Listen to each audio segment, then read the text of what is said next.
Well, hello everybody. Welcome back to another exciting episode of the Snap No Tap podcast. Of course, I'm Tony Cecchine, and we have the one, the only, the living legend in living color, Joe Cardinal, aka Giuseppe Cardinale, aka Ethel Schwartz, and he's here to introduce one of our returning special guests, all the way from. I mean, we fly him in from everywhere, man. This guy's coming in from Cambodia. Go take it away, Joe.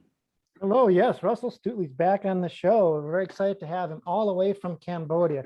And actually, before we get started, I don't know if you know, Russell, if you've been paying attention to the goings on here in the States, but there's been kind of a rash of conspiracy theories and a lot of crazy ideas, people, believing all kinds of things. And I'm glad that we can talk to somebody who's in Cambodia right now about this, because there's a lot of people now who do not believe that the earth is flat. It's come to my attention. There's a lot of craziness out there. And I know that there's probably a protocol for when you're living in Cambodia, the way you're supposed to talk to us in the West. But just, can you be frank for once? So like right now it's night for Tony and I. It's 8 o'clock at night. So normally when you talk to someone in the United States from Cambodia and it's like this, explain how you have to pretend it's daytime there to keep up the illusion of the round earth. How does that work exactly? Because can you peel back the veil so that we can once and for all put an end to those who are thinking that the earth is round? Absolutely. And as myself and my fellow flat earthers, we've got members all around the globe. Did you know that? Nice. It's a mirror thing. You just stick mirrors up and it appears to be daylight. I mean, here, they're blinding through the window now to make it appear as if it's the same time as over there in Chicago. Yeah, exactly. See, it takes a lot of work. It's a lot of commitment, but yeah, it's a simple mirror operation, and it's something that the governments worldwide have been doing for many, many years. Well, thanks for clearing that up, because like I said, there's a lot of people who are just not thinking clearly here. There's a lot of social media myths going on, and we want to do our part for clearing things up, and explaining how, like my son's in Thailand, he does the same thing, and he keeps insisting that it's daytime when it's nighttime, and it gets very, tiring, and he won't let on. So, but I understand that it's all for the cause. Yeah, I mean, over here in Asia, we all know that it's flat. Of course, everybody knows. Well, it's a bigger conspiracy than even that. I mean, there's really no such thing as round. Like basketball, that's a hoax. They don't actually use they're using frisbees, okay, flat discs. But it's an optical illusion. People think it's round. It's not. Yeah. It's all flat. And gravity, of course, as well, is an absolute fallacy, because the Earth, as we all know, is flying upwards. Yeah. Which gives the illusion of them falling down. Interesting. It's so oblivious, but people just don't understand it. Yeah, and this is what's so frustrating about the education system here, is that they just will not clarify these things for our people, and that's the thing we really have to fight against. Is ignorance. What leads to confusion? It's what leads to confusion. And it's the same in the martial arts, in self-defense, everything. People are told all these fallacies and they believe them. Yeah. Well, we're too smart right today. Yeah, we're way too smart for that stuff. Oh yeah. Wow. We're super smart. T Right. does it all the time. See? Tea time. Well, Joe's got to do his weekly sales pitch, and then we can get on with the show. All right, everybody, get ready to fast forward the show because I've got about a minute here of make plugs. But please, if you can stand, listen one more time for obviously, if you want the best price for access for training for the whole enchilada, for everything that Tony has to offer, it's the Tri-C program. Coming to an end in January. That's right. So this is it. We're going to retire it. So this is your chance to jump on it, to lock that pricing in, because you will not get that again. Once this retires, it's really the best. It's ridiculous the amount of material and access you'll get for that price. It's a lifetime membership. Basically, you can schedule to come out and train with Tony when you're in the Chicago area. This is open to anybody in the world. Obviously, immediately when you pay, you get access to all of Tony's videos. So I don't know how many hours that is. It's probably hundreds of hours. And then, of course, Tony, you do like personalized videos, right? Like once a month, you customize training for people too. So it's not just, kind of a static thing, which is amazing. And since we're on the subject of flat earth and everything, and it is lifetime training. So if you people believe in reincarnation, man, you're going to train for, infinity. It never ends. You can die and be reborn, and your training still goes on. That's true. This is guaranteed for the afterlife too. I believe you give a Yes. lifetime Yes. afterlife guarantee. So Yes. you've heard it here. But yeah, So it's all videos. Like right here, I'll watch a video of you and I'll make the corrections and I'll say, I may refer you to one of the existing videos, but it's always, nope, here's what you got to do. It's all custom catered directly to you, specifically for you. So the way Joe would train would be different than the way Russell would train, because they both have different backgrounds and different skill sets and abilities and so on. And then we have our $10 a month membership. Go for that, Joe. yeah, so obviously, even though it's very affordable, the Tri-C program, obviously the holidays are coming up. Not everybody can do it, which is unfortunate, but at a minimum, everybody who's a fan of, our style of catch and has been enjoying the podcast or watching our free videos up on YouTube, or just wants to support, honestly, wants to keep our lineage of catch wrestling and boxing going, what you can do is join our $10 a month membership, and that gives you unique videos. We actually have like a little excerpt up on our YouTube site now of the videos. So, Brian and I will come out and we'll train, and we have some questions for Tony, or maybe it's in response to a student's questions. We'll give answers to those. But these are unique videos. These are not videos that have been filmed before, and those you have access to. One every month. So that's just for $10 a month, which is next to nothing. And if you can't even do that, at least show your thanks, show your appreciation for what we do here. There's a $5 a month, like kind of a Patreon thing, just to say thank you for bringing world-class talents like Russell here and all of our guests. We've had some great talks over the last several weeks, all, free to anybody who's willing to dial in. So please consider donating to help out. So cover our costs. And I think that's it. Yeah, I think so, pretty much. And let's keep it going. And speaking of Christmas time, there is a Santa Claus. So that's another. See, again, they're trying to say, that's all. It doesn't exist. It's all it's real. Believe me. So talk to him. Say, hey, Santa, I'd like to do the Tri-C program. Or, hey, Santa, I want to do the monthly membership. Yeah, it might, That's definitely a way to get off the naughty list, right? The Tri-C program, boom, you're right off. Yeah, that's, you can't get in with the big mess. If people want the best Christmas present they could ever get or give, make it the Tri-C. Well, that's true. And speaking of gifts, Russell is here, and he has some announcement on a new product or training regime. Let's let Russell discuss that. Go ahead, Russ.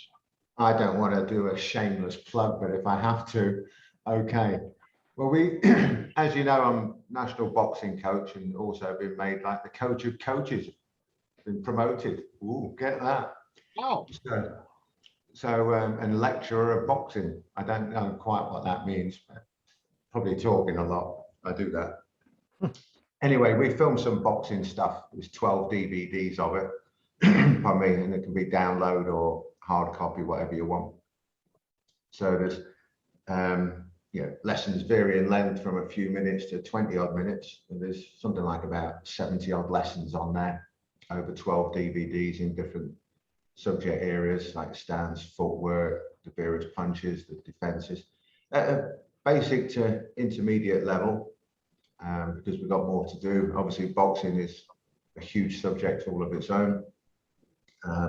Things about distance, timing, angulation, how to generate power, how to truly understand the relationship between your distance and the opponent's distance, because many people understand stood in a stance. And I know from some of your stuff, Tony, I've seen it where people get in a stance and the stance is perfect if the guy was here, but the opponent's just here. So the stance is perfect, but the angle's wrong. Right. So it's not perfect. So it's understanding those distances so that you can get your strikes in and keep yourself safe and things like that. And some principles, because same as with Tony and the Tri-C, there's millions of principles in there that you can apply to everything. So we try to show some principles that you can apply not only in what we show, but also apply it to various aspects of boxing. And is it ready for release? Yes, it's already up there now. Go to thefightingcoach.com. Well, Joe will put a link in our description here. And yeah, I have not seen this product of Russell's. I've seen everything else. And believe me, Russell's top shelf. People, sometimes, Russell, they hear the pressure point thing, right? And so here in America, I don't know what it's like in Europe or where you're at in Asia. It gets a bad rep. And you aren't even part of that type of pressure point scenario. You're a whole complete different thing. So I really highly recommend Russell's stuff. I just do. And because when I first met Russell, I didn't know what to expect. But when he started talking about, we met at my gym and he started talking about real fighting. Okay. And I knew the guy knew what he was talking about. He wasn't relying on some mystical hocus pocus, and I'm not saying that stuff doesn't exist, mystical stuff, but Russell's was very practical, very street oriented, and he's very gifted. He's very good at it. Thank you, Tony. That's yes, high praise from yourself. But the problem with the pressure point stuff is that years ago, when it first came into the fore, the people pushing it, they were great for pressure points, but also very bad for it, because people like yourself will see through all the bullshit. Yeah. So you knew that you could just walk straight through what they were doing. So because of the way it was presented and the way they were applying it, people like you would just go, that won't work on me, smack, I don't even need to use any catch, I just swing a punch at you, right? Yeah. And I was looking at some of the stuff and thinking to myself, well, I'd walk through that. I just walked through it. And then as we started to get into it a bit more and met different people, there were certain ways of training and understanding. These are, hold on, I'm not going to walk through that done that way because the technique is being done correctly. And it's a bit like you take some of the techniques like top wrist lock or whatever. The way a lot of people were doing it before you, it would work, but somebody like you would just get out of it every single time. But if you were having your top wrist lock applied on you, you wouldn't be getting out of it every single time.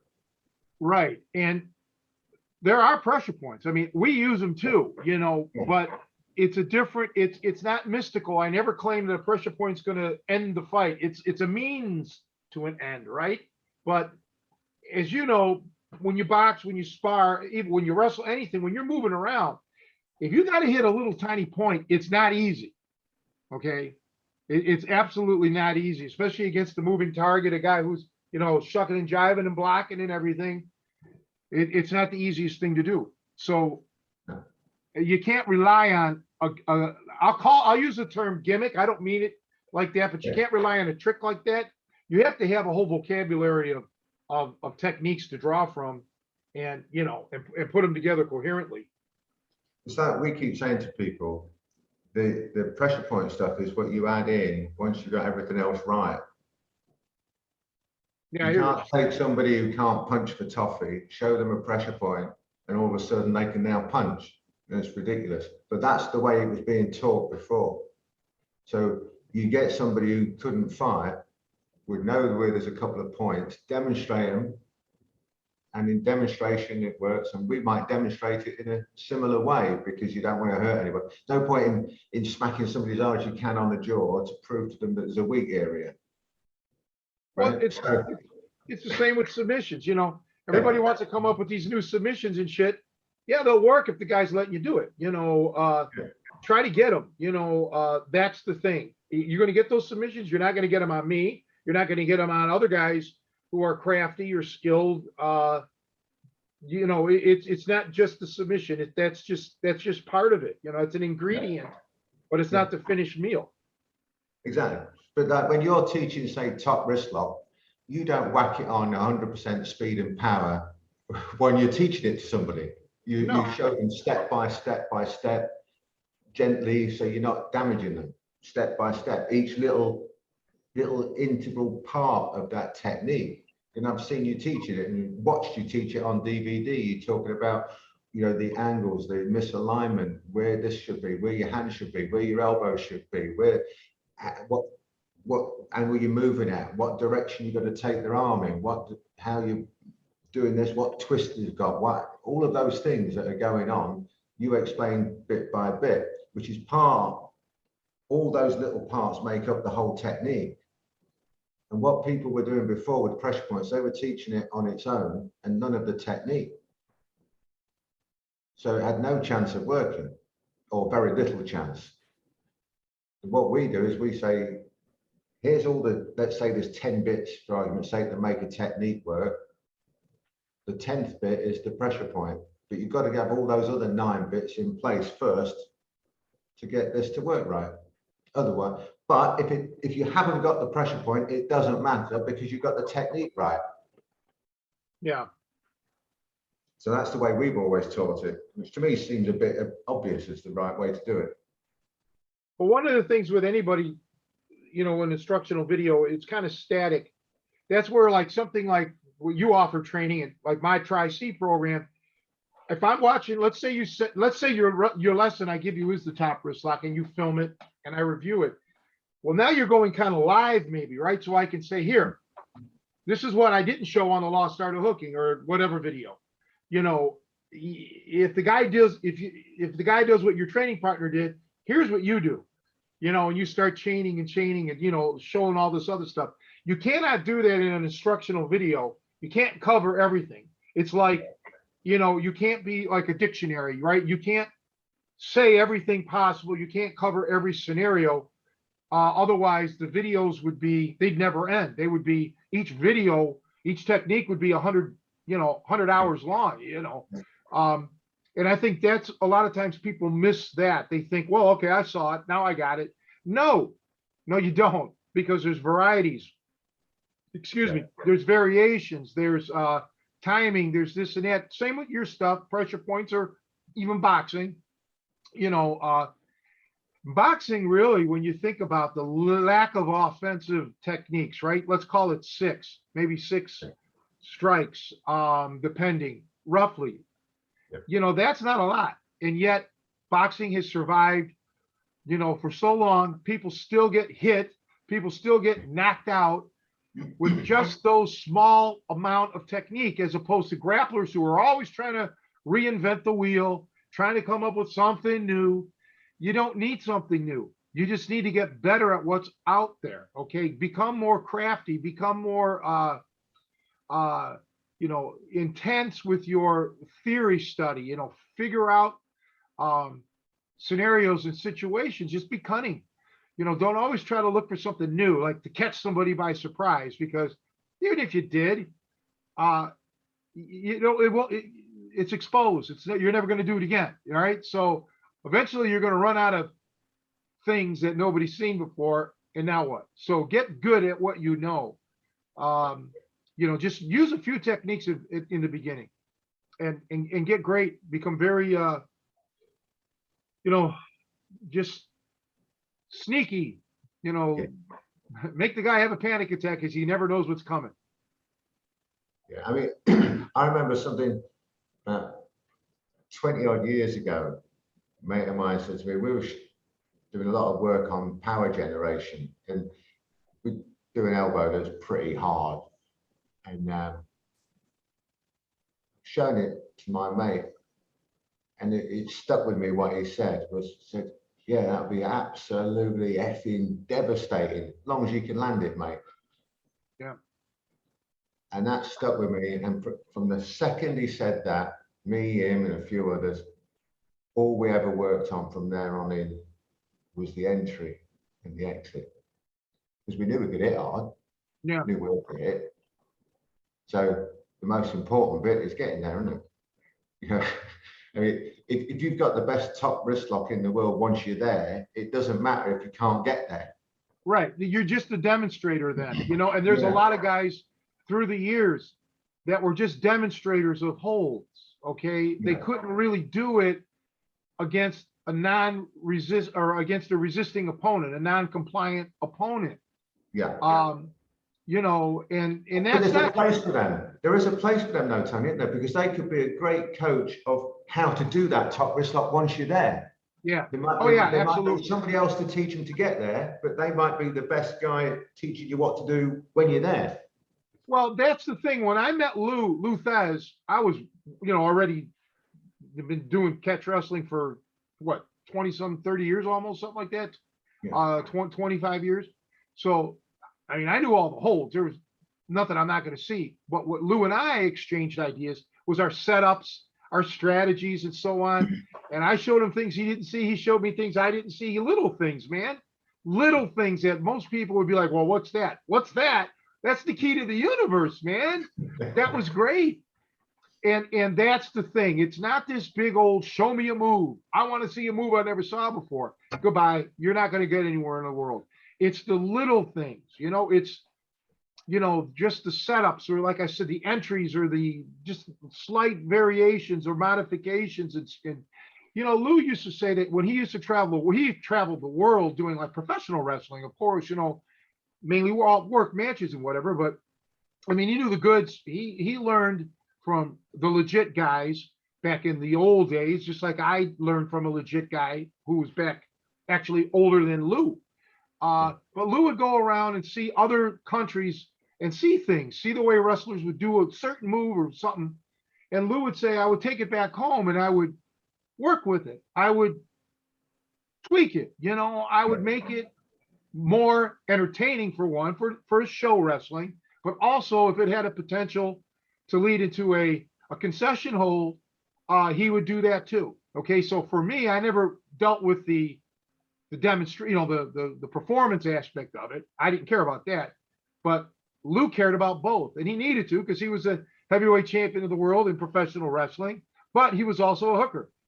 He was still, a phenomenal fighter and submission guy. So I really loved that guy and the way he thought. He never quit thinking about, submissions. Yeah. Yeah. I mean, when you understand techniques properly, like you and a few others, just those tiny little things that make up part of the technique can have a huge impact, especially when it comes to something like striking or getting towards putting on a hold, the entry. I mean, we know things like just moving the front foot or the rear foot just slightly can have a huge difference on the range of your strike. You could make yourself 4, 5, 6, 7 inches closer without moving closer to the opponent, because you got that extra reach. And we had one particular one that always blows people's mind, where we teach them, and I demonstrate, I like to do it with people who are much taller than me and got a much longer range, much longer reach, is I move my back foot backwards. So I'm saying, look, I'm going to move away from you. So I move my back foot backwards and then get closer to them. They can't reach me, and then I can reach that. because of the angle. Yeah. And people, that blows people's minds that you can move backwards but get closer. So we call it move away closer, just what we call it.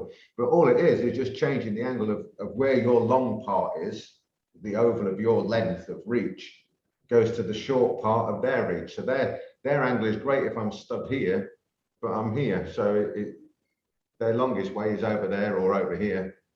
But you're coming in at a different angle on them just by altering that back foot. It alters your firing line. And if their firing line is off at an angle because their stance isn't quite as it should be, you've suddenly got reach on a taller opponent or any opponent. And you can only do that because the earth is flat. See, if the earth was round, that wouldn't work. Of course, because you slip off on the angle, yeah. Right. And again, but really, it's all mathematics. It really is. And that's why it ties in with like music. Music is math too, but this is a different kind of math. Okay, this is, you know, angles and like multiplication of force. You know, the angles, like you take a lever. Archimedes, give me a lever and I'll move the world. Yeah, because a little lever like that is not going to do you any good. The longer the lever, yeah, you know, the greater the force is generated to move. And in these principles, you see, so many guys learn because their coach taught them. They showed them the move. They learn by rote, but they don't understand the principles. Their coach didn't understand the principles. His coach didn't understand the principles. They just did it because this is what they were told to do. And that happens in a lot of things, not just martial arts, but a lot of times people just learn because they were told, just do as, you know, just do as I say. Okay. Yeah. I'm not like that. I always try, sometimes I think I explain it too much. People probably get bored, but you need to hear it. You need to know why you're doing this, so you can not only explain it to somebody else, but if you ever find yourself in a situation where what you just did didn't work, either because of something you did or your opponent is a different structure, well, now you know the underlying principles and you'll be able to figure out how to fix it. You know, you're a troubleshooter that way. And in the auto mechanics world, you know, that's the difference between a technician and a mechanic. You know, a technician is supposed to be able to diagnose shit and figure it out. And that's what we're all about. You know, we're technicians here, man. You know, our job is to figure it out, especially even like not just for yourself, but as a coach. Oh my goodness, now you got to figure out like people that aren't even anywhere near your body structure. You know, they don't move like you ever moved.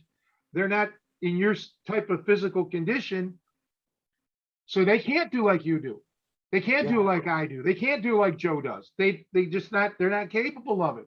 So what are you supposed to say? Well, you got to do it like me. No, you have to be smart enough to make them adjust. I'm looking around because my lights are flickering for some reason or another.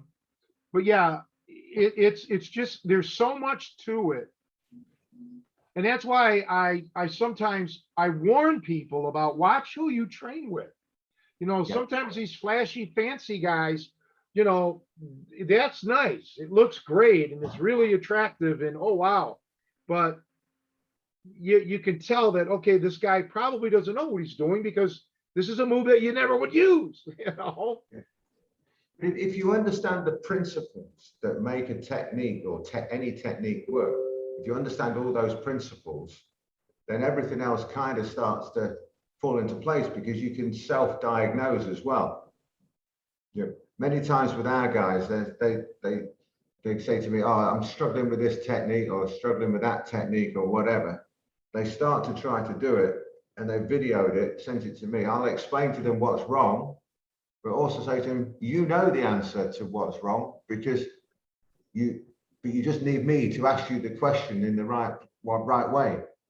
You know, things like what you do when there's a big gap. When you're trying to put a lock on, for example, if there's a big gap, you take away the gap. Have you misaligned the guy? Yes or no? Have you done this? Have you done that? All of those. And when you ask the question in the right way for them, they know the answer oftentimes. And if they don't, they can start to learn it. And this Yeah, is one of the things that I think is so great about the way you teach, Tony, is that it's all these principles, and you're talking, because it's principles of technique. This is what I found amazing when I first met up with you, was that you're talking principles of technique. We're talking principles of technique from different backgrounds, completely different backgrounds. And a lot of the terminology was the same. And I remember saying to you years and years ago, why do you call it like that? Why do you use that term? Because I've never heard anybody else use it apart from us. And I remember you saying, well, there's no other way to explain it, is there? Yeah. And I thought, yeah, good point. That's probably right. Yeah, And no, it just struck home because it's principles, which you can apply everywhere.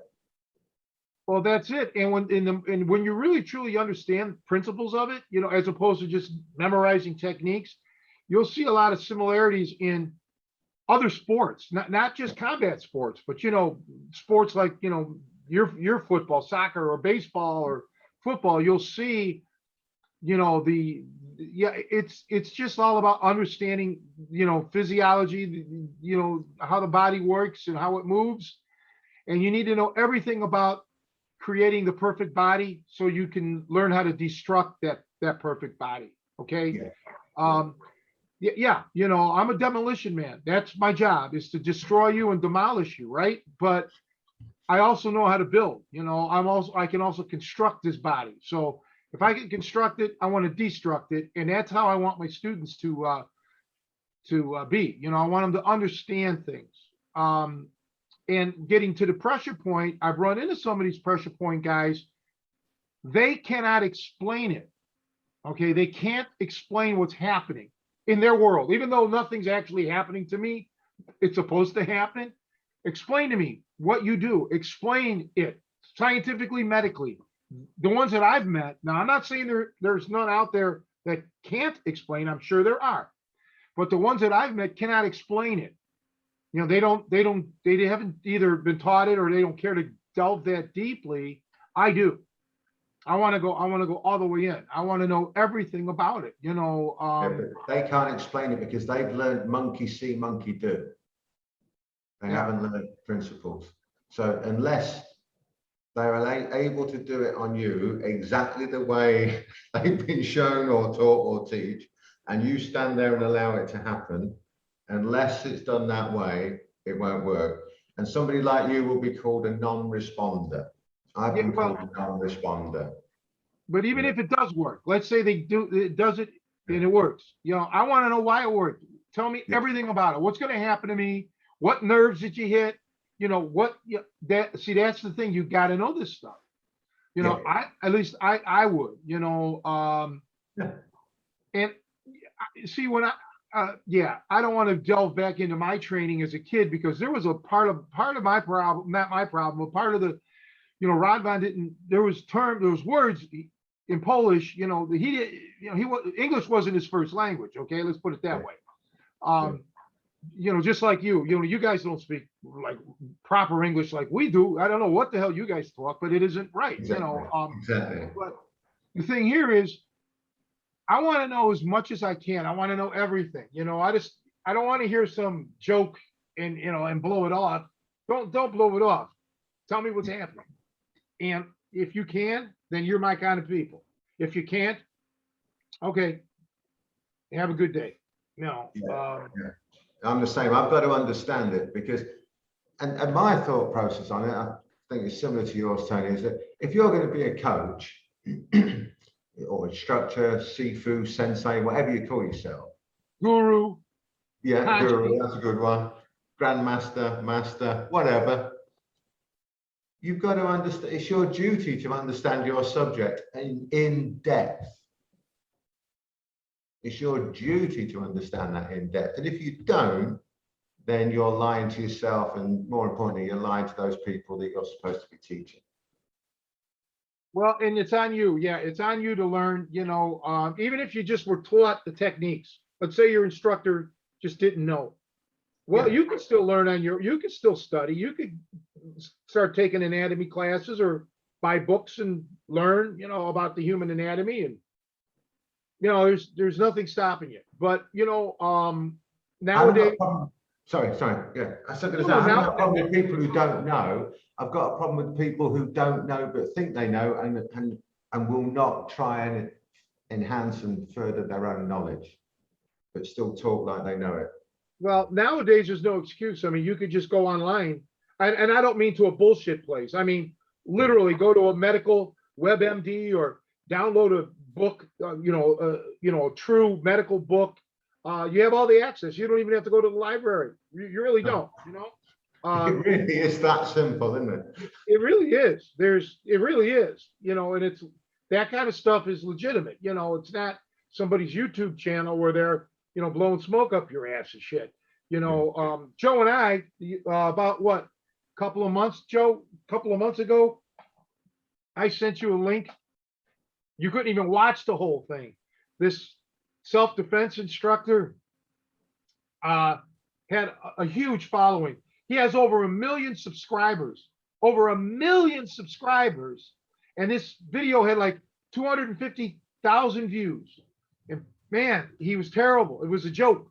It was, and he was, you know, he was an army guy or whatever. I shouldn't say army specifically, military guy, law enforcement, all these.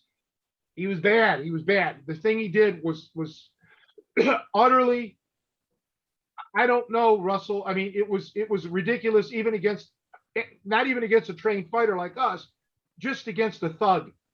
Yeah. It was ridiculous. Any guy who was athletic would have blew through this guy. Remember, you know what I'm talking about, Joe, right? Well, there's so many of them, I get them confused sometimes. Well, Hey, Russell, I did want to ask you, because I know you've been on the show before and talked about your background, but, you know, for people who haven't heard some of the episodes when you were on, could you explain your background specifically? I know you've done a lot of different martial arts, but maybe focus on the boxing aspect of it to kind of give some context to the boxing videos that you're selling. Yeah, well, the boxing thing was, it's just one of those things. We're just very, very lucky in terms of the people I've met, and trained with and stuff like that. So again, going back 20 odd years, met up with people like Harold Graham, who was a famous fighter in the UK. Possibly one of the best fighters that never to win a world title. He fought the likes of Mike McCallum when he was at his peak. So he was around in those days. Was always in the top sort of 5, 6 as a middleweight. And so I remember Harold came to my gym for an hour one day. Somebody said they knew him. I didn't believe him. He was one of my heroes in boxing. Came to my gym. We were doing what we thought was boxing and kickboxing at the time.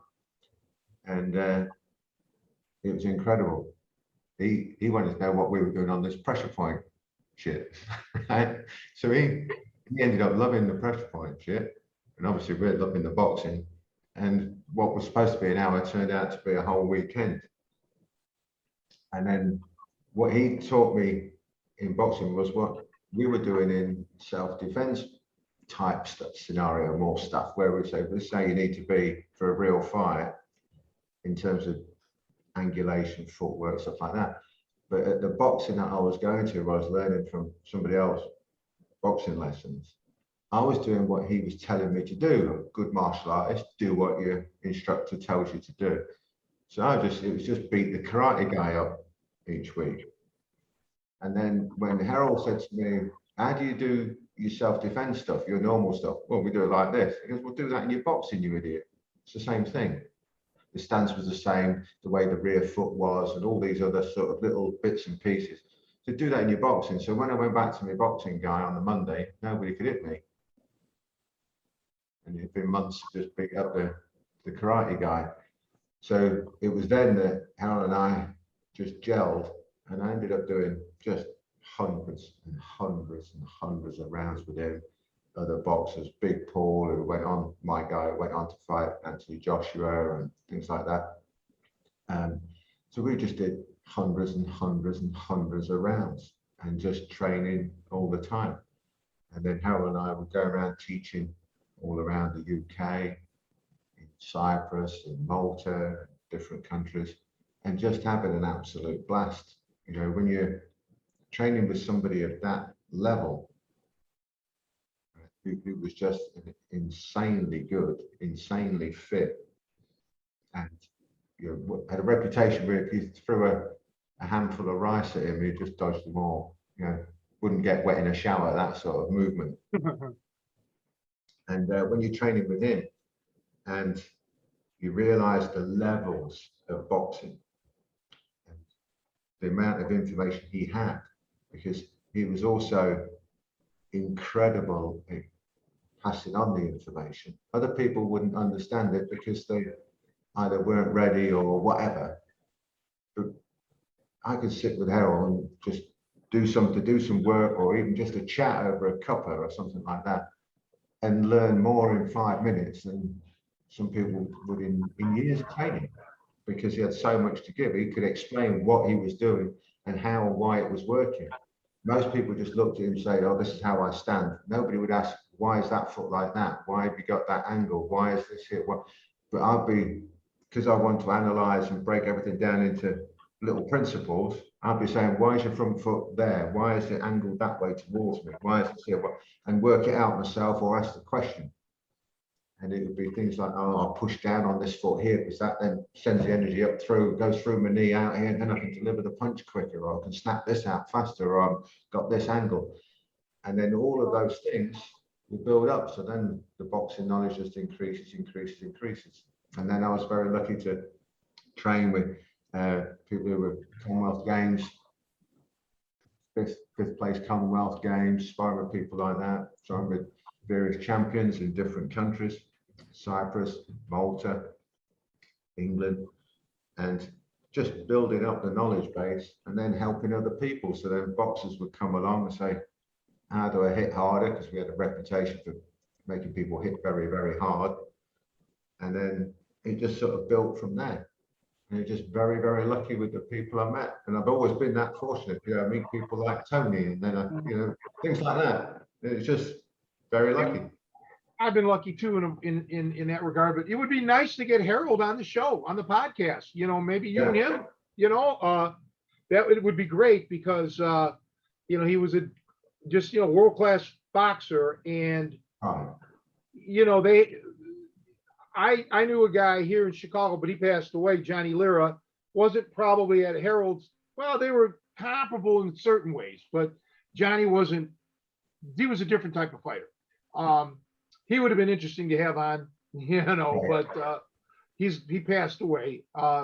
2012. It's gonna be 10 years. It's hard to believe. Well, it's gonna be 9 years coming up. He died in December, so next year will be 10 years. But no, boxing, even wrestling to a degree has things. But I was going to mention that I remember once I was a junior in high school. We went to a new high school, all of us. We were the first boys at that high school. So there was another kid in my junior class. He was a really, really, really good boxer. And there was a senior, and he was a martial art guy. He was a karate man. He was a black belt karate guy. So one day they were going at it, just goofing around before class in the gym. And, it was interesting, I enjoyed watching it, but it was kind of like, everybody was like, ooh, man, they were mentioning the karate guy. Oh, he had the boxer backing up. Well, yeah, in a way at times, but it's because there was no power. I mean, they weren't trying to hit each other or really kick hard, because, if they were going full blast, honestly, the Karate Kid would have been down, when you're just throwing out like just this with nothing behind it, it's just love taps, it doesn't mean anything, So we use that same term. Sorry, we use that same term of a love jab. Yeah, right. I mean, it doesn't mean anything. So I saw that once here at my gym, or no, it was when I was teaching out of Triton. Bruce was goofing around with somebody they were just playing around with the stick and knife. Well, they had magic markers, right? Yeah. And he got marked on the arm, and then the guy, oh, I got you. It's bullshit. Okay. It was a little nick on. it wouldn't have done a damn thing in a real life situation. So I think a lot of times people get caught up in that. Hence, back in the 60s and 70s, point karate guys, some of them could not make the transition to full contact. Okay, it's a whole different world when you're doing full contact. Yeah, and you know, I'm not going to talk about the dead, but you know, I knew Leon Spinks, and I know what he said to me personally about his exhibition with Joe Louis, Karate Joe Louis.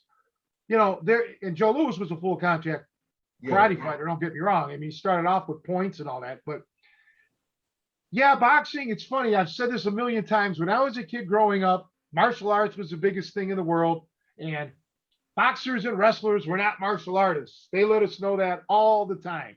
And now, MMA, the two of the biggest styles in martial arts, mixed martial arts, is boxing and wrestling. Yeah. That's two of the biggest martial arts styles. But back when I was a kid, not even a kid, just even a young man in my 20s, nobody considered a boxer or a wrestler a martial artist. Not at all. And I would say we're the real martial artists because, you know, those techniques, boxing and wrestling, have actually been used in combat, you know, in wars and shit. Guys will throw punches and pick you up, wrestle you and all that. Isn't it funny though? I find it funny. You may not. I find there's a deep irony in the fact that people have spent years looking to the East for their martial arts stuff. And then when they want to find stuff that really works, MMA, they come back to boxing and wrestling, which they left to go and find all the other stuff to come back. Now, there's some very good martial arts out there, very good martial artists. I don't care. They like to make fun of karate or whatever the style is. I've seen some of those guys, especially when I was young, do crazy things, man. They were badasses. But yeah, I get you. You know, to me, a good boxer, good wrestler, if you have that combination, if you get beat, it was because you screwed up somehow or another, because that's really, you can control the landscape. You can knock the guy out. You could stay on your feet because of the wrestling, or take the guy down because of the wrestling if you're good and you combine it, you know. But a lot of those good guys, I know a lot of great fighters from the UK, karate guys, taekwondo guys, but they'd be great. I always said, and I put it in my book, what I wrote years ago, right? Those people would be great if they just studied tiddlywinks, because they could fight. Yeah, they have the. They just happen to be doing Shotokan or Taekwondo or Shokukan, whatever, but they could fight. They'd be great at whatever they did. If they'd done kickboxing, they'd be great kickboxers. If they did Kung Fu, they'd be great at Kung Fu. They just happen to be doing that particular art. That doesn't mean that art is right. It just means that they're a good fighter. Well, they're athletic, yes, and they're good students, and you're right. But you know, by the same token, you know, you got to have something that's going to matter. You know, if you study how to flick fingers all day long, you might be the greatest flick finger artist in the world. It isn't going to. It's not going to hurt. You know, I remember being told, you know, by many boxers, like, what happens when a guy's throwing a lot of punches? Just keep throwing punches. You know, throw as many and hit as hard as you can. Okay, I mean, you got to be in condition, but you know, that's it. Sometimes being cute may not pan out, especially in a street fight. You know, sometimes you just got to be able to wing it. But you got to have the goods to do that. So but it's the age-old thing, isn't it? A onto B, as hard and as fast as you can, kind of works. Yeah, but especially if you have good structure behind you, you know, and you're not just arm punching, you know, which really doesn't make sense to me. I never understand. I mean, it takes actually less effort to punch properly than it does arm punching, you know, because you'll wear yourself out, you know. You're throwing your whole body weight. Prove that to people. I continuously prove exactly what you've just said to people every week, because there's so many boxers that are arm punchers, and you see it everywhere.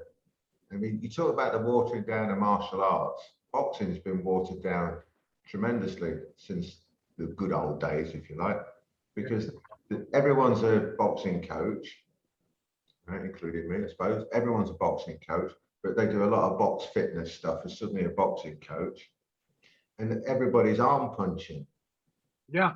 They get knackered in a round or two, and you try to explain to them how the punch isn't just your arm, and you show them, and then old fat Dick can do 10 rounds, and they're fucked up, they're messed up after 2 or 3. Something wrong. So how can I be 30 years older than you, blah, blah, blah, and do more than you when you're supposed to be a boxer? That makes sense. It's because they're arm punching, and they haven't understood, they haven't been taught properly. The fact they haven't been taught properly isn't their fault. But what I'm trying to say is that there's so much watered down stuff out there, and you see it in I've seen it in martial arts over the years, and I see it in boxing now as well. It's ridiculous. The highest level, the highest level is the highest level, but there's so much crap. It's bad, real bad. And hopefully it'll get better, but there's a lot of bad stuff out there.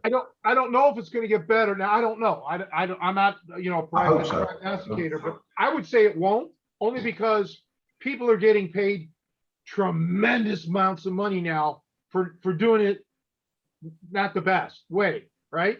So Yeah. where's the motivation to take it better? There isn't. And now I don't even want to get on this subject, but now boxing has become, it's embarrassing. What, everybody's fighting Jake Paul or whatever, the guy, Logan Paul or whoever they are. All these old timers are coming out of retirement because money. I don't know. I mean, I can't blame them. I mean, let's face it. If we got offered 10 million to fight Jake Paul, we'd be there, right? But again, these were some of these.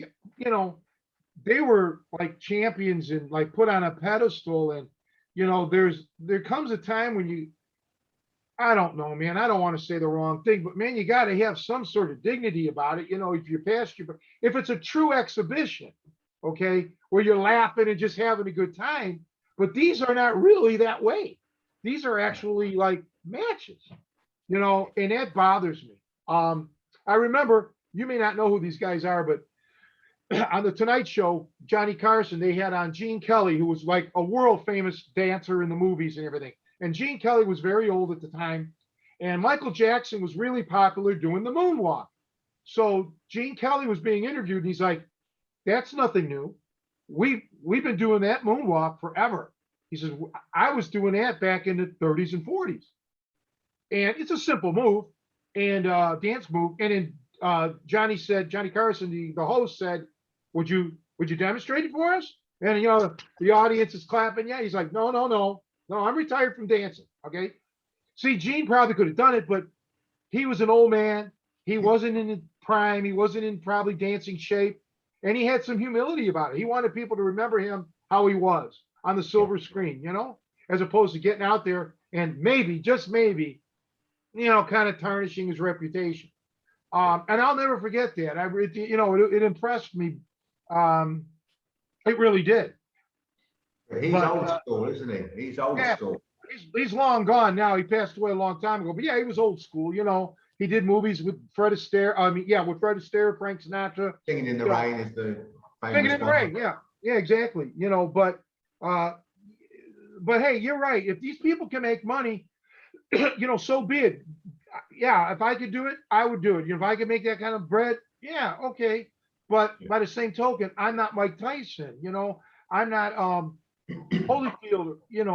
I don't have 40 million people, that worship me for 20 years, and all of that jazz. I'm just a guy that does his own thing. But just like I've seen people, right? I'm not going to mention who they are because they're famous, and I've seen them in person, especially like when I was bodyguarding and shit. And they were nothing like their on-screen thing, right? Some of these people, 3 in particular, were first-rate, complete assholes, just terrible people, right? And it kind of ruined it for me, right? It's like, man, I can't ever watch their movies again because I know the guy now. And it wasn't just like I just met him for 5 minutes. Okay. This was over the course of a couple of 2, 3 days, so I'm like, yeah, this is the real person. Yeah. So, it just kind of tarnishes it to me. Yeah, see, I think with these exhibitions, stroke fights, whatever they want to call them, with these Jake Paul, Logan Paul, all that sort of stuff, I get it, because apparently, I mean, I don't even know, still don't really know who these people are, what they do. In fact, they're huge on YouTube. I really don't get how or why, but their audience is all youngsters, and these people don't even know who the likes of Holyfield are. They have to Google them to find out. So to them, somebody like Holyfield hasn't even got a reputation. And Yeah, for the likes of us who grew up with Holyfield, because we were all roughly the same age, you just go, how could he be doing something like this? Same with Tyson and Jones and all that. I mean, to us, it's tarnishing everything. But to these lot, they haven't got a clue who they are, and they don't care. Most of the point, they don't care. They don't care. We care, but they don't. When Rocky Marciano fought Joe Louis, and Joe Louis was an old man back then, a boxing old back then, I think he was 37. Yes. And Marciano beat him. And Yeah. Marciano wept. He cried. Marciano wept because Joe Louis was no longer Joe Louis. He wasn't the Joe Louis, the Brown Bomber, and, that's just, talk about total respect, that's it. I think I told the story here on the podcast once about me running into Aaron Pryor when he was in Cleveland, living upstairs of Rich Giacchetti's place. And it was sad to see a guy who was so great, how he ended up becoming, and it affected me. And I was young, not like a kid, but I was like a young man, and it affected me. Of course, he had bad circumstances, but the thing is, hey, like you said, you know what? Who's to say if they can make money, go ahead, do it. But that doesn't affect the way you see some old timer fight now.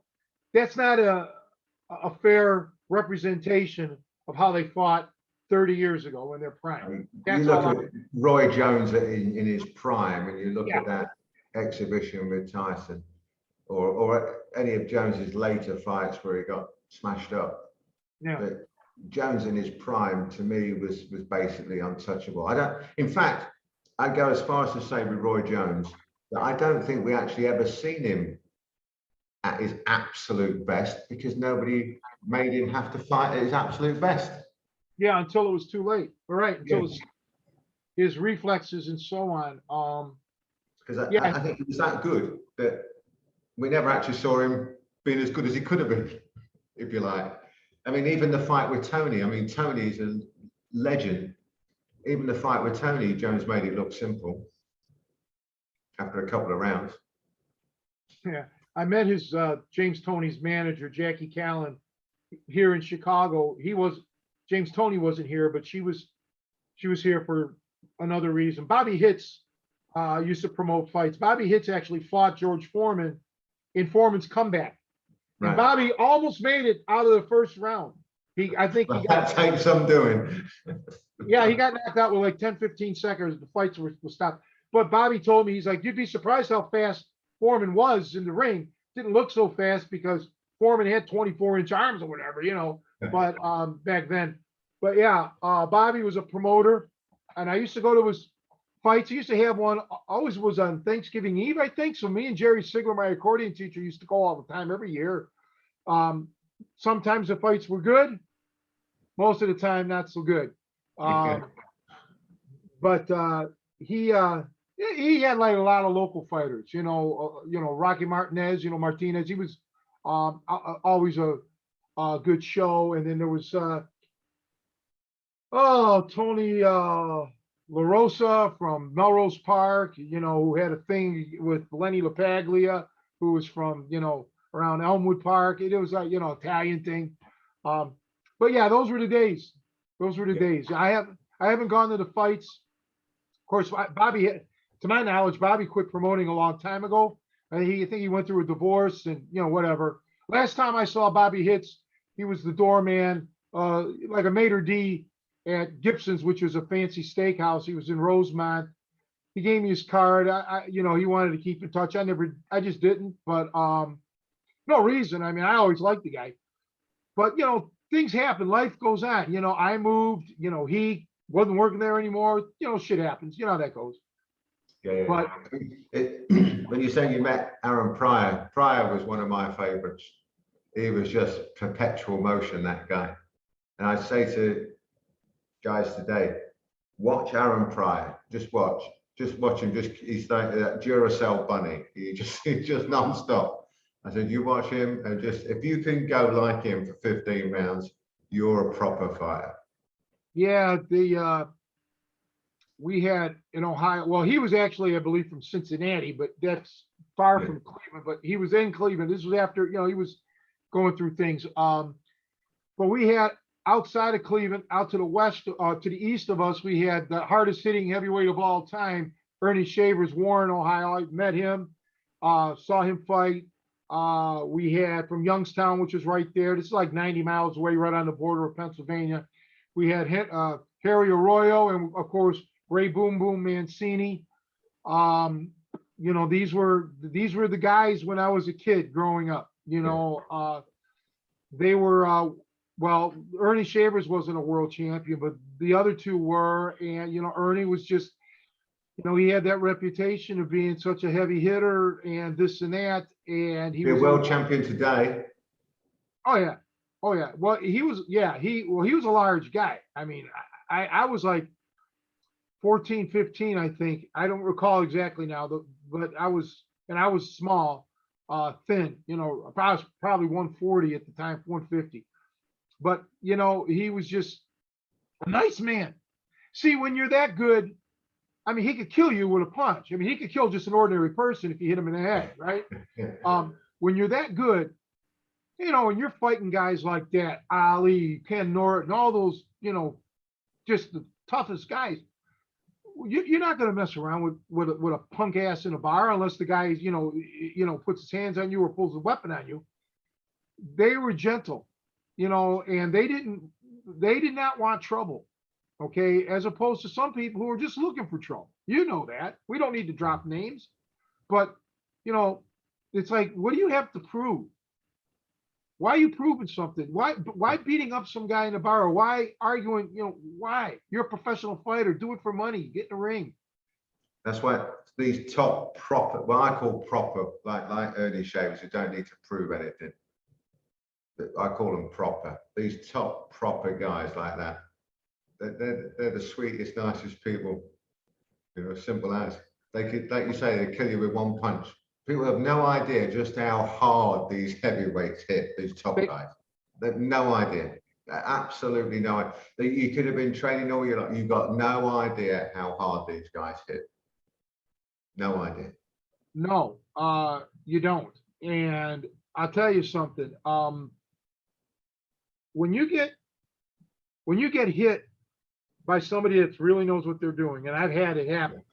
Yeah. Your bones hurt. Your bones hurt. I mean, it's, your body shots, you think you can take these things, man. Your arms, everything.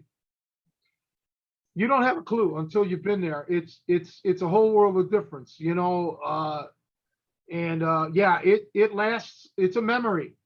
Okay. And I'll tell you, I've been jumped with baseball bats and pipes and shit like that. Naturally, that shit hurts, but getting hit by these guys, it's a different kind of pain. Different kind of pain, yeah. Yeah. It's a pain that's not surface pain. It just like goes through you. Yeah. Whereas the ball bats and shit are like surface pain, right? Because they're swinging and pulling back. These guys just bam, they go right through you. Yeah. I mean, we have a saying like, they hit you that hard, your grandkids will have bruises. Yeah. But I remember with Big Paul one time, we were sparring and we had a real heavy spar. And we had the jigsaw mats, martial arts jigsaw mats type thing. The meter by 1 meter mats that everybody has on the floor. Imagine them or a chessboard or something like that. And Paul's caught me with a sort of in between a shovel hook and an uppercut on the ribs. Right hand. Like a half uppercut, yeah. Yeah, and he moved me sort of like 1 square back and 2 squares across. Right, and it lifted me in the air. Right, he was what, 240 odd at the time. I was probably about 180, something like that. And it lifted me in the air. And we used to joke sometimes where if you got caught with a good one, you'd sort of like pretend, drop down a bit, go, oh, and when they come in close, just nail them or something, or take them down or something like that. Just joking, you know, pretend that you're hurt. So I'm on all fours, going, Paul, no, that really, really fucking hurt that time. It really did hurt. Don't. And he's sort of like, I'll get up, Russ, you're only joking. No, I'm not. Go away from me. It really, no, this really hurts. 4 of my ribs were broke. Wow. I'm going, Paul, it really hurts. Don't come near me. No, leave it alone. And imagine I'm on all fours. He still thinks I'm joking. So he's come up and then kicked me in the ribs, thinking I'm joking. So I'm really not joking. So then he took me down to the local hospital. 4 ribs, can't do anything with it. But that was 1 punch. And again, heavyweight, proper heavyweight punching. And I took him to, you know, the top gyms in the UK. Wanted to take him on as a pro. His first amateur fight knocked a guy out for 2 minutes. Next one knocked a guy out for 26 minutes. Which, as we all know, to knock a guy out for 2 minutes takes some doing. 26 minutes takes a lot of doing. Well, at that point, you got to be worried that you killed the guy, you know, Yeah. that he's Yeah. going to have irreversible brain damage or something. Well, you know, I was a smaller guy, so I was really more or less a soft puncher. At least I thought I was. And my coaches all wanted me to be very defensive. They were trying to protect me, you know, protect my head and everything else, because my grandfather was a fighter and he was all punched out and shit. So they tried to like make me a very defensive fighter because I was fast. I was always quick. So I had more, that was my better attribute, right? As opposed to power. I wasn't a big kid, you know, so I was wiry and, you know, and I found out later through one of my coaches, you know, he found out that I could take a punch really good. And that's the worst thing. You know, he's like, I'd rather you not be able to take a punch because you're just going to get brain damage. You're just going to keep coming and coming and coming. That's when he decided to, you know, really make me move and not get hit, because I would have got, you know, I would have gotten hit a lot. So in essence, what I'm saying is I did not have a glass jaw. So if I had a glass jaw, you hit me, I'm out. Fight's over. Yeah. But you know, and again, that's another thing I never got that. You know, he did his best to kind of like protect me and shit. But yeah, everybody's different. Everybody has their thing. But for me, yeah, I was I was always fast. I don't know why. I just was. I mean, I'm not saying I was the fastest human that ever lived. Don't get me wrong, but I was quick, and so that was my thing. Even when I wrestle, I mean, move. I'm all over the place on the ground. I like to be all over the place. Yeah. See, I'm quite lucky in being so slow, but also untalented as well, which helps. Well, don't forget you're ugly, so that works. How could I? How could I? I get reminded every day when I try and shave. Yeah, you scare people with that. Now, Joe, you don't have that problem because well, actually, you're devastating. Your looks is what, right? I mean, talk about it. Well, right. That's the problem, is it actually like it's twofold, because yeah, sometimes it shocks them into like, you know, like they're just in awe and then they become just a static target. But other times it draws envy and anger, and it becomes something people want to hit. So that's why I also try and be defensive. You know, you got to protect the money maker. You know, that's why head movement is so important. That's why I'm a big advocate for keeping your hands up. You know, actually kind of call back to something Russell was saying much earlier in this discussion, but I was thinking about it then, you know, kind of in these boxer aerobic kind of classes, because I've seen boxing and striking classes that kind of run like that, and they're in my mind, their priorities sometimes are misaligned, because yes, when you train striking, whether it's kickboxing or boxing, obviously it can be a very aerobic, you know, and benefit you physically for doing that. But if it's so easy to get into bad habits with that. Like if your main goal, if the coach is, or whoever the personal trainer you might have is really just trying to burn you out, or not burn you out, but just, like I said, the emphasis is getting a sweat or a workout in, getting your pulse up, but they're not focusing on the details of like, are you dropping your hands when you throw that jab? Are you letting your hands slowly drop as you're getting tired? You know, I just sitting back and watching. I'm no expert boxer at all, but I know enough, you know, from learning from, you know, the likes of you, Tony, and I'm sure Russell would agree, but I've just seen the subtle, and it kind of go to also something we said earlier. It's just subtle little points can make the difference between you get surviving a punch, you know, having a glance off of you, or taking it full on, you know, and the difference of a few inches of where you keep your hands, where you keep your chin, can save you in a real striking scenario. And so when it can be very dangerous, you know, and that's why I'm very excited about Russell's video releases, is because hopefully, you know, if like in some of these people who, you know, kind of we were talking earlier, you know, are these nuances, these important nuances going to be lost? And I don't know, but I do think if people are in an environment where they're allowed to develop these bad habits, and like I said, sometimes they're very subtle. To the untrained eye, you may not see it. But you know, some of these people may learn the hard way when they strap on gloves and go on, especially with someone with experience, you know, whether it's someone with, even could just be random athleticism, you know, they might even be a trained fighter. But if your fundamentals aren't there, you know, it's just a game of probability. You're probably going to take a shot. And hopefully if someone is, like I've had things early on when I boxed back at Degerberg, you know, I learned very quickly how much I was a fan of proper stance, defense, and footwork. Because when I was sloppy with them, I often paid the price, you know, I'd take some shots I didn't want to take. And so I guess again, I'm going back. I'm very happy that Russell is, it sounds like it's very in-depth look at boxing, you know, that it's not just a kind of very superficial, here's your jab, here's your cross, you know, here's your hook, now go at it. That you're taking the time to really to go over it. Let me just chime in, well, on two things quickly. The aerobic boxer guys or whatever, the karate aerobics, yeah, you're also injury prone. When you're throwing crazy punches, weird, you know, you're going to hurt yourself, all right? And you're just adding terrible muscle memory. So just get them to throw the punches proper.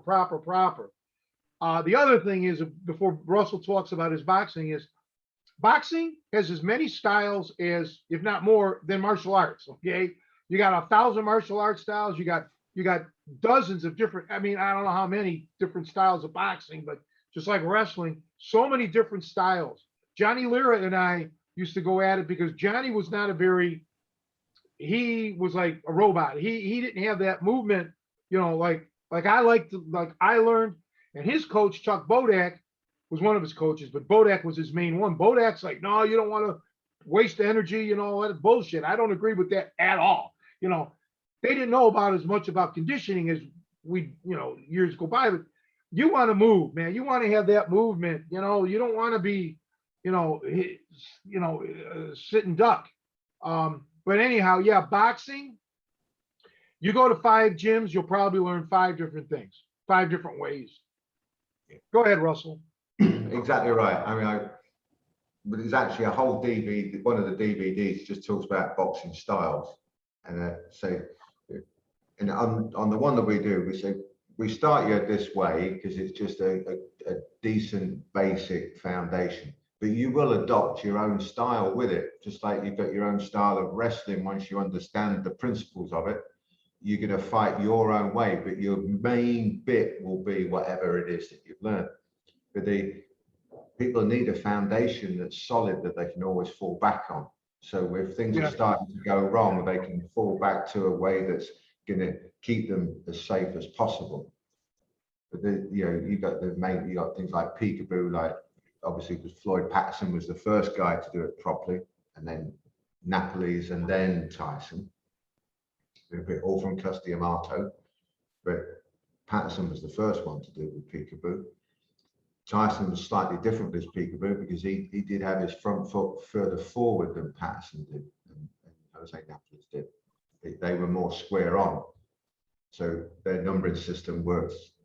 The numbering system, when you got 1 foot forward, sometimes doesn't make so much sense if somebody's a southpaw because of the way they do the number system. But if it's more square on, it makes all the sense in the world. And you got things like, you know, sword and shield. You got the long, you know, arm across the heart, you know, arm up, backhand up by the chin. All these sort of things are developed in different. I think in Texas, the arm across the heart style tended to be more used, like Larry Holmes, Klitschko's, who dropped from the high European Vitali down here. Lewis was here, still with that long front arm. All these different styles and different ways of doing it. You've got to find one that works well for you and keeps you safe.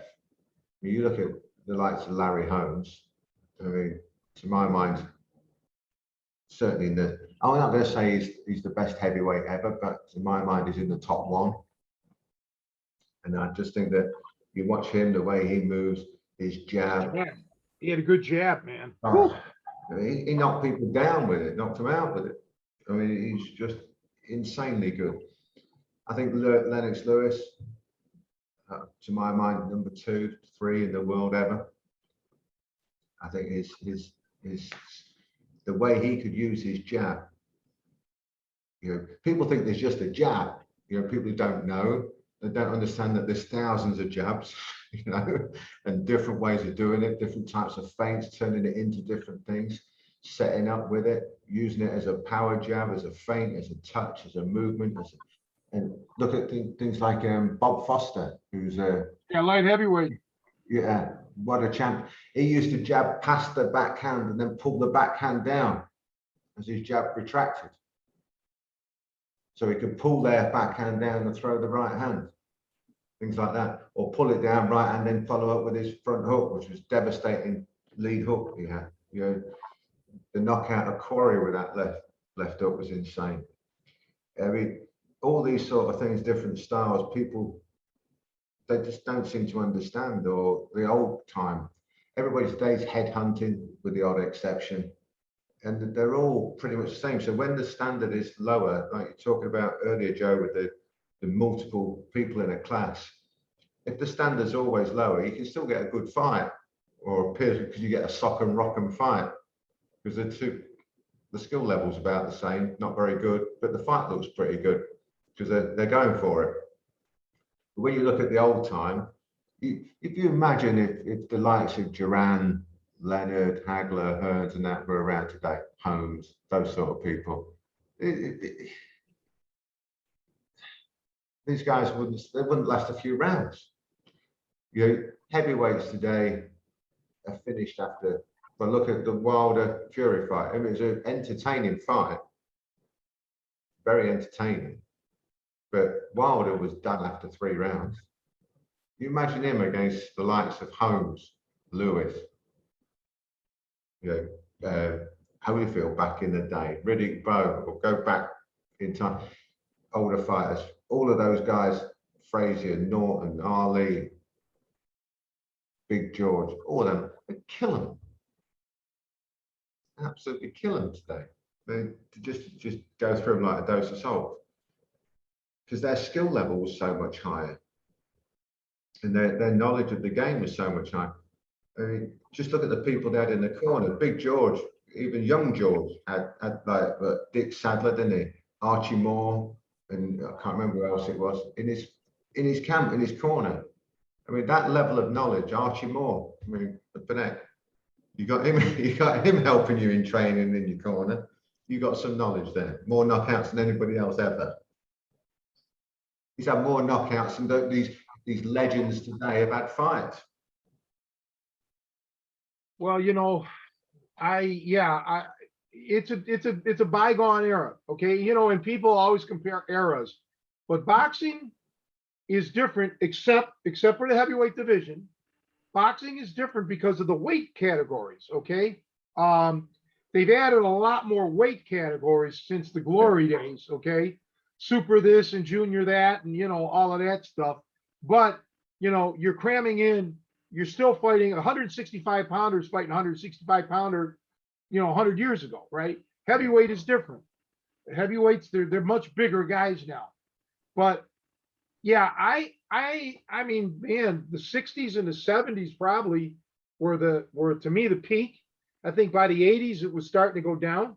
You had Hagler, you had Tyson, and Holyfield shit, people like that, but yeah, it was I caught the tail end of it, I think. I caught the tail end of it. I don't even follow boxing anymore because I don't get a chance to watch any of it. I don't, my life has been different the last 10 years, since or so, and I don't get to see those things. Maybe my life will get back to that where I can, we'll see, but I don't even know if I want to see it because I'm not impressed. When I see the clips afterwards, little clips of something on YouTube or YouTube or something like that on the internet, I'm like, I saved myself $50 or whatever. Yeah. I mean, a lot of it.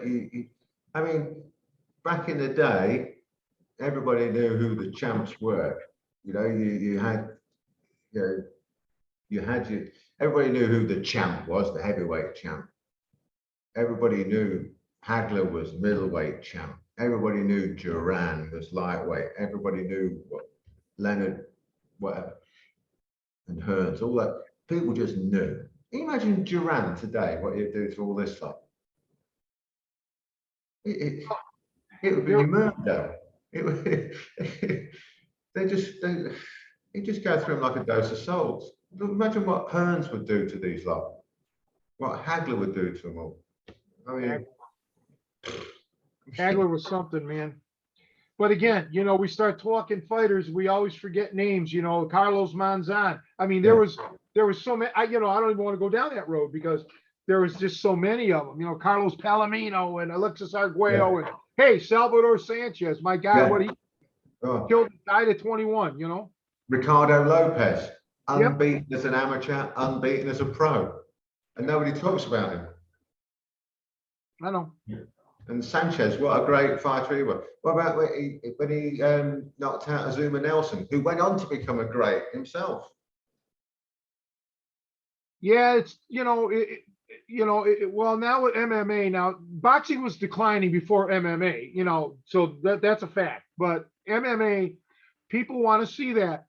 Okay, you got to give the people what they want. They want to see that. But something, I still think if we could go in a time machine and have Ali Frazier again, I mean, that would dwarf anything. I mean, those were epic gladiator shit. Yeah. I mean, that was just, I mean, it's just, well, it was fight of the century. That's it. That's it, But you imagine if those sort of guys were around today, what they would do to the heavyweight scene. They were larger than life. That's just the thing. They were super famous, especially, of course, Muhammad Ali. But these guys were like really, really, really famous. And, like today, a lot of fighters, MMA fighters, they walk around with the cauliflower ears and all of that. And people will be like, hey, you're a fighter because they'll see the ears, and they'll assume that you're a fighter. But Frazier and those guys, they look, for the most part, I mean, maybe their noses, but outside of that, they look kind of normal. People just knew who they were because they were that famous. Okay. They were just like famous people. Sorry, I just wanted to say something. Here's the thing as well. Them heavyweights back then, they were doing 15 rounds. Yeah. And they were going at it. They could go at it 15 rounds. Heavyweights today couldn't do that.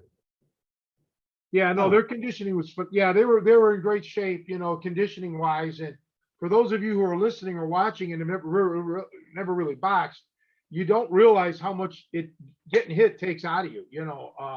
Man, it just it's a whole different thing than wrestling or jujitsu or something, grappling.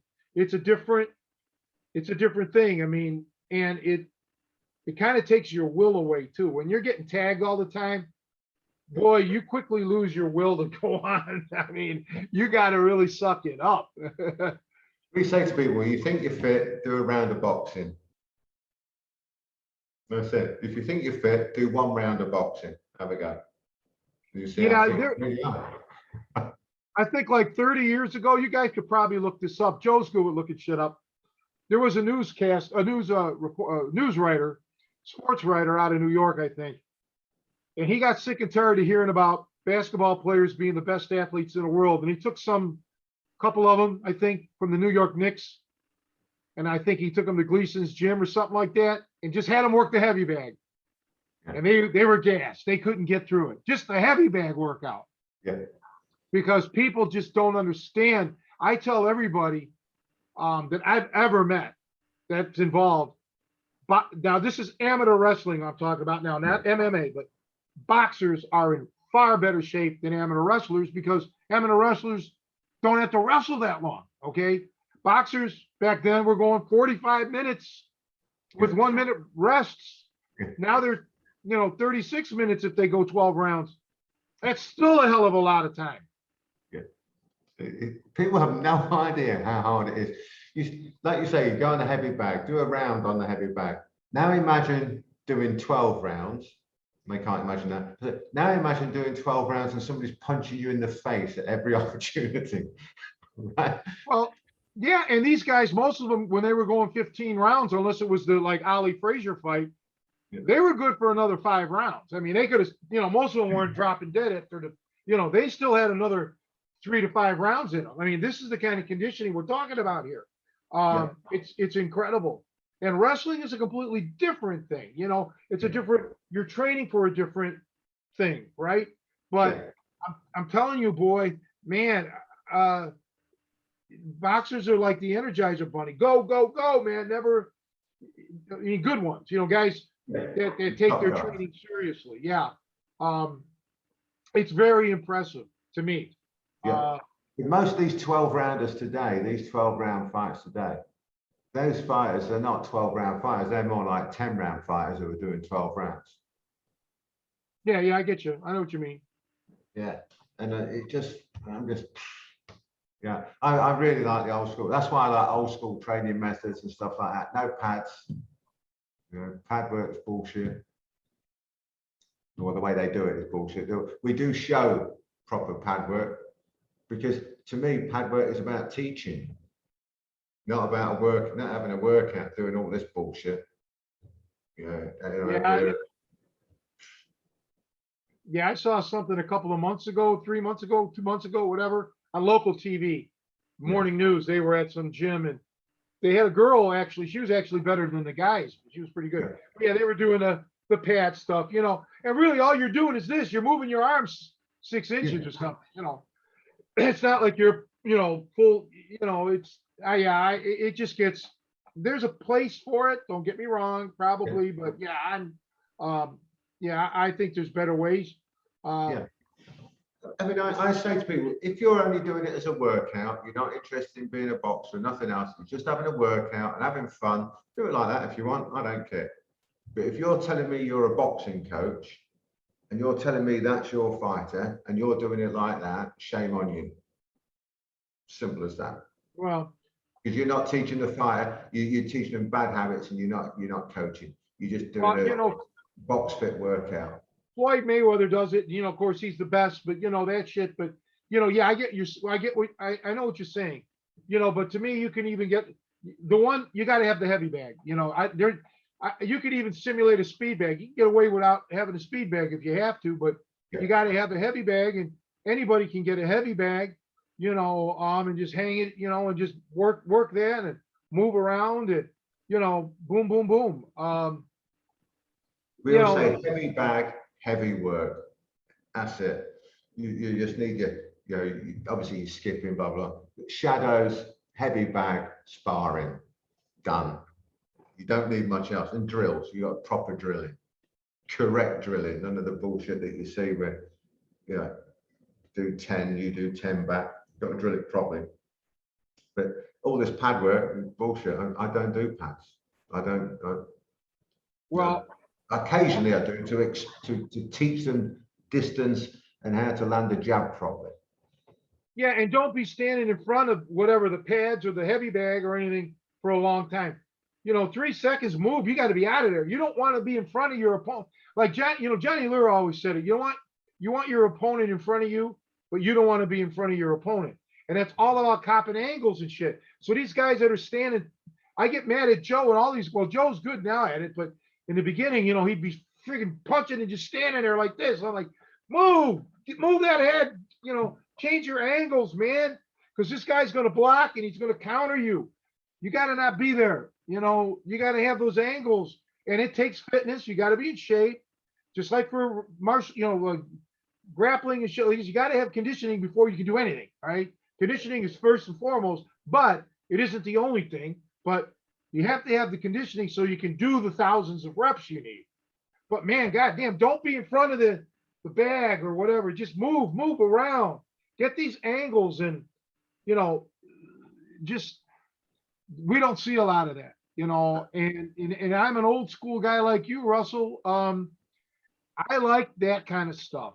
I like the subtleties and it's a bygone era for the most part. I'm sure there's guys out there that do it, but like I said, I haven't been following boxing much the last 10 years, but I miss all that stuff. Yeah.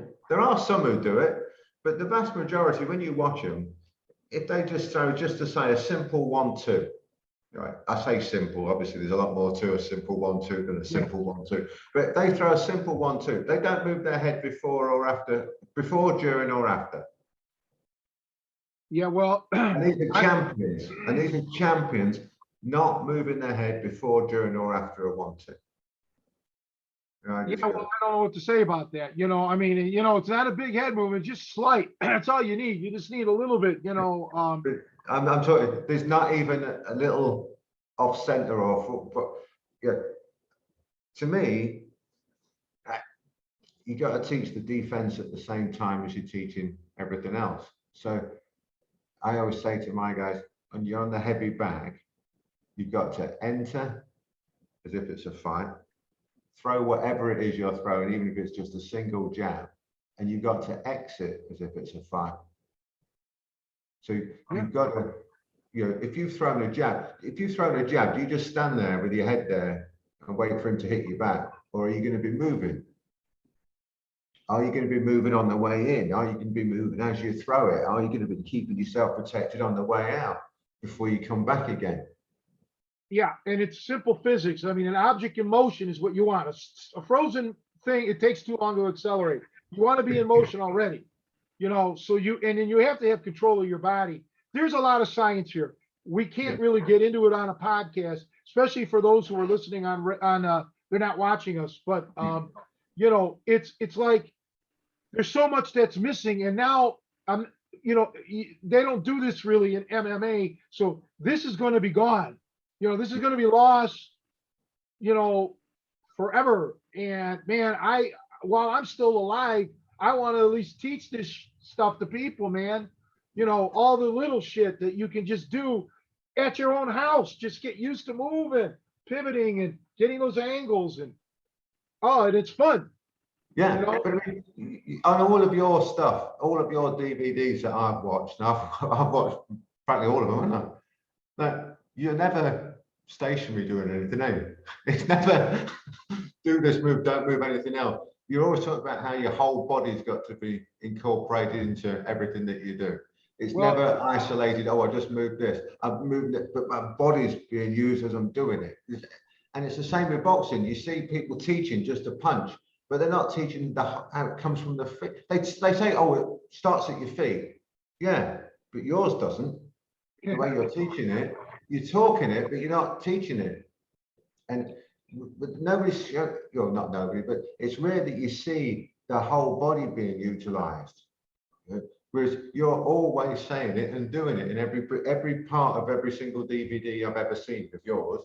It's always the whole body's got to be used. It should be, yes. I mean, you can get away with it when you're going up against the fish, right? But when you're going up against somebody talented, you really should always do it correctly. Yeah, we do get in bad habits sometimes as an instructor because we got to keep our head up, we got to talk, we got to look at the camera. It makes it a little more difficult than to just go at it. But I'm just telling you, this is why I'm not impressed with a lot of people because they miss. They're showing all this fancy shit, ooh and an ah, when in the meantime it's like, man, you've made some fatal mistakes here. There's gigantic flaws because you just don't see the principles. You Yes. know, it's all about the pyrotechnics at the end. And I'm sorry, I'm a detail oriented guy, and I could sit there and say, hey, that the way you finished was fine, but you're not going to finish. You could have gotten manipulated by somebody who knows what they're doing. So, but I don't know how much longer I'll be coaching even. Hopefully many years. Nobody knows what's in store, but I think I left at least a little bit of a legacy. And I hope to leave more. I have some ideas for 2022. Some of them I'll talk to you one day soon on a Zoom. We'll have to do a Zoom, Russell. But just today during the podcast, I just had another idea that came to me. I'm not going to say anything publicly until I run it past Joe or the guys here in Chicago, because I'll need some help.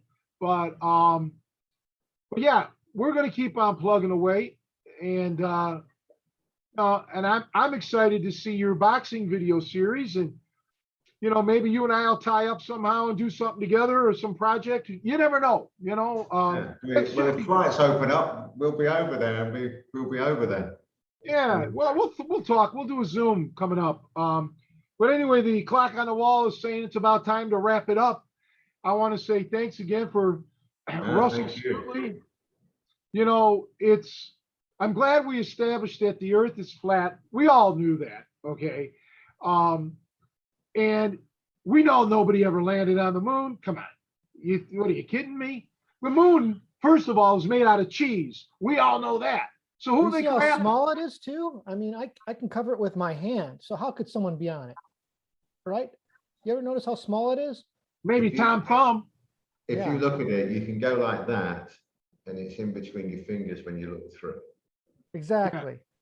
So right there, the proof is right in front of us.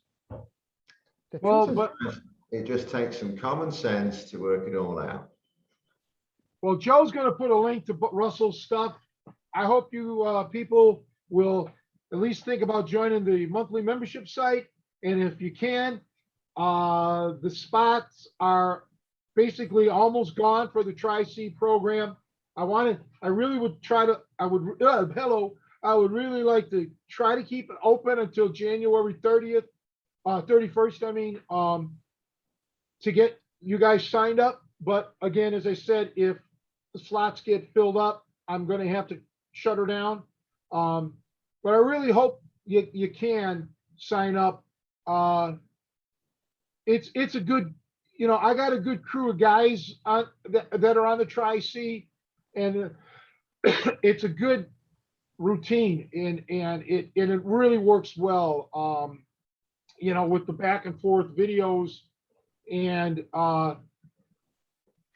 actually with my home gym, it's actually much more convenient for me and quicker for me than having to hike it on down to the gym and blah blah blah. I can film at different hours of the day, normally very early in the morning, and stuff like that. So I really do hope people do take advantage of it while it lasts. It would be a benefit to both of us, you as well as myself. It not just financially for me, emotionally for me. It's my way of still being able to teach, and it may be my only way of teaching, via distance learning, for quite some time until my personal situation with my mother and everything else settles in. But outside of that, I do appreciate Russell. I asked him last week. I'm going to reach out to another one of my old Goomba. Well, he's not a Goomba, but one of my old friends, another world-class martial artist. I haven't chatted with him for a while. I think I'm going to try to get a hold of him this week and see if he could appear on the show sometime before the holiday season. It would be a very nice thing for everybody to tune in if I can get him as well. Joe, what are your parting thoughts? Well, just again, thanks, Russell, for being on here. It's always cool to hear from you. You always have interesting perspectives.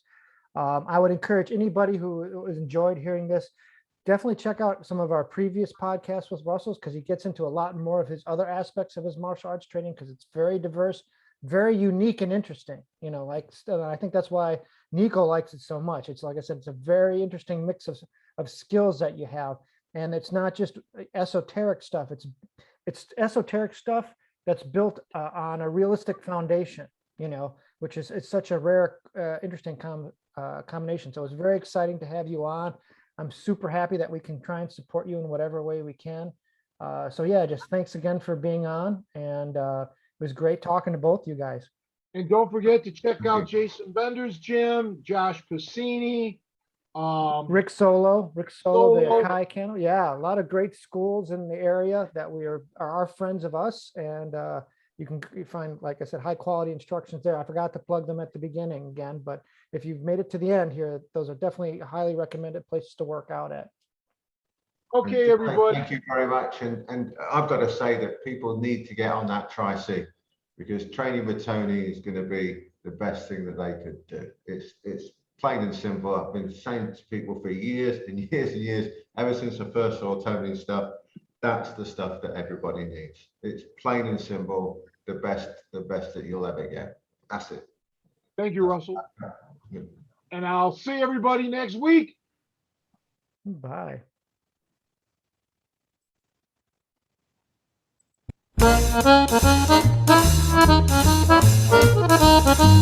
Thank you.